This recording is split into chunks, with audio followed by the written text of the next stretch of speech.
Modernity, an ambiguous term that may be used to describe changes in Latin America during the 19th century.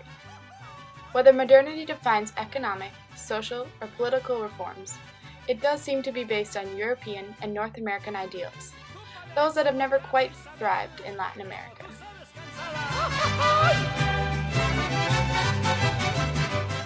The export boom as modernity.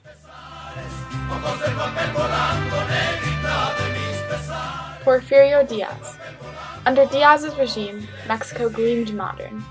Railroads, canals, and roads expanded across the country, exports grew, and the economy boomed. This was the time to be living in Mexico if you were male bourgeoisie, a large firm, or a foreign investor. Díaz made sure Mexico was stable at all costs. But as we often see in Latin American history, one stability comes with another's instability. There was national economic prosperity at the cost of individual vitality.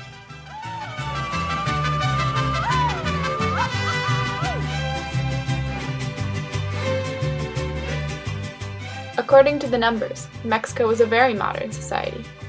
1,500 miles of railroad, 85 billion pesos of silver production, and 3% annual growth in the economy. But to women, this progress looked much different. Mexico experienced a particular type of modernity and progress, one in which women were largely excluded and marginalized. In this, we see the emergence of Latin American feminism. The Western liberalism that promised equality under the law excluded minorities. Illustrated by photography, modernity was experienced in complex and limiting ways. There was an intersectional blow to racial minorities, women, and agricultural and urban workers.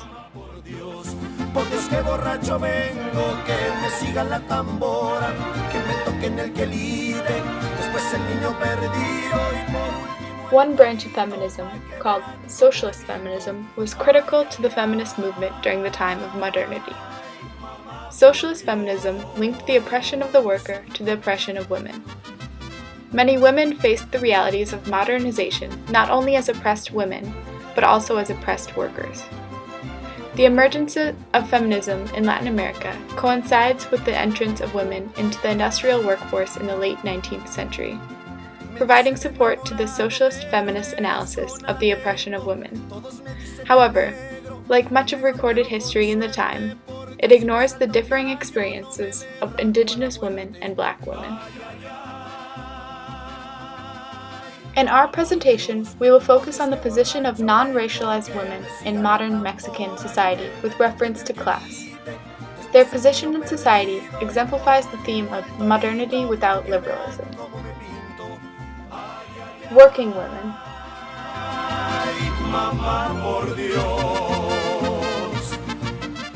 While working women were an essential component of the industrial workforce, they faced intense gender discrimination.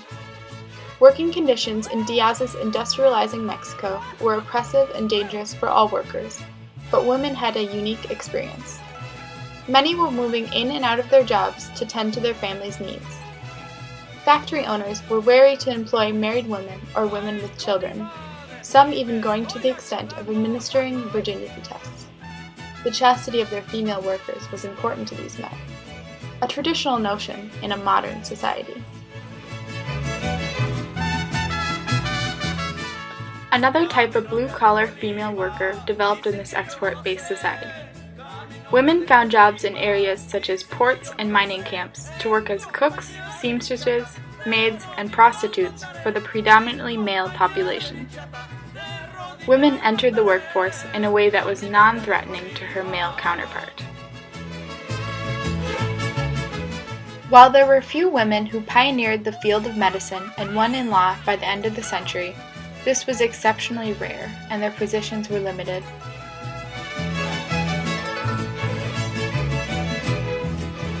With the flood of women to the public sector, inequality became more obvious to these women. Thus emerged feminism. Women in the family. During the export boom, while Mexico seemed to become more modern, women in middle-class families were faced with a more traditional role. Their previous roles in the family businesses were no longer necessary, as large firms dominated small businesses.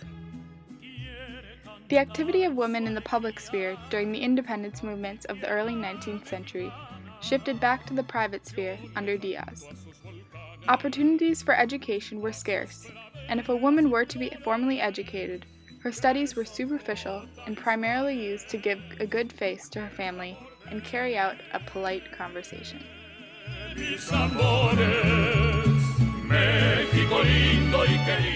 Civil codes were enacted by liberal leaders throughout the 19th century and early 20th century in Latin America based on European Enlightenment ideas.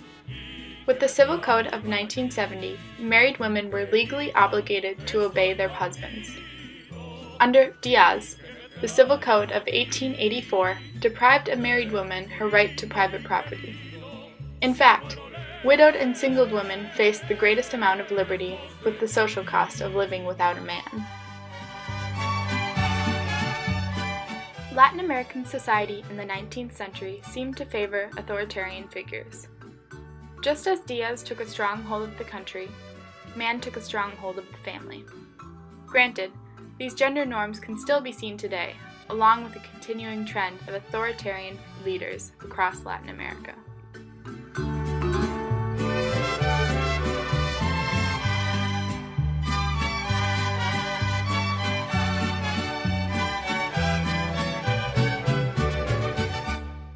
By the end of the 19th century, photography had been playing an important role in documenting combat, regional conflicts, and the process of modernization. Extensive railroads made it easy for photographers to navigate Mexico. Mexico was one of the first countries in Latin America for photography to prosper. Díaz knew the importance of photography as a means to publicly show off progress in Mexico. With Mexico's increased international recognition for production, it was important that Mexico to look the part as well. Díaz ordered photographers to take photographs of railroads and tall buildings, illustrating his modern society. In doing so, he was able to gain public support and justify his rule, however corrupt or brutal it was. He was drawing in foreign investors, making it appear as though he held a stable, democratic society. We see now that this society had the look and feel of modernity, but was not as progressive as the photographs depicted.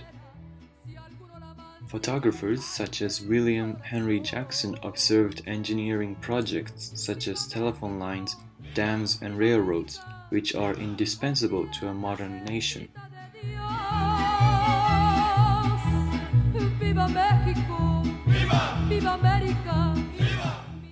We see photography repurposed after the reign of Porfirio Díaz, at the beginning of the 20th century during the period of Mexican Revolution.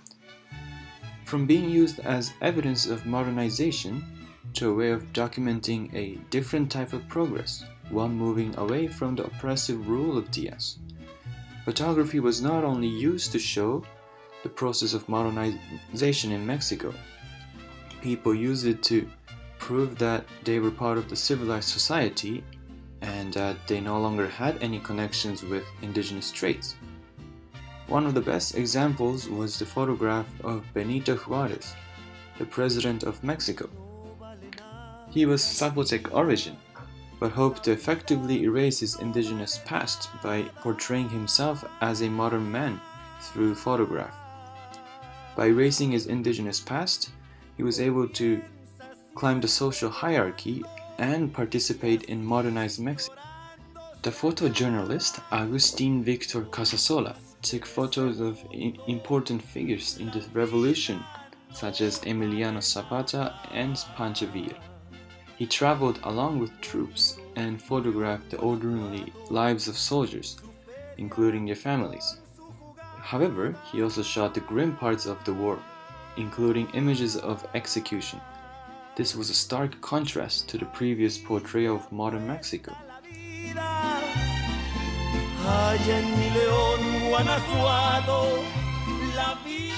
The process of modernization was a complex one that still continues today. Its dimensions are easily described using Díaz's Mexico. Varying experiences are communicated through the lens of 19th century photographers like William Henry Jackson. While Mexico experienced sustained economic growth and a boom in exports, the patterns of everyday life remained traditional under this authoritarian leader.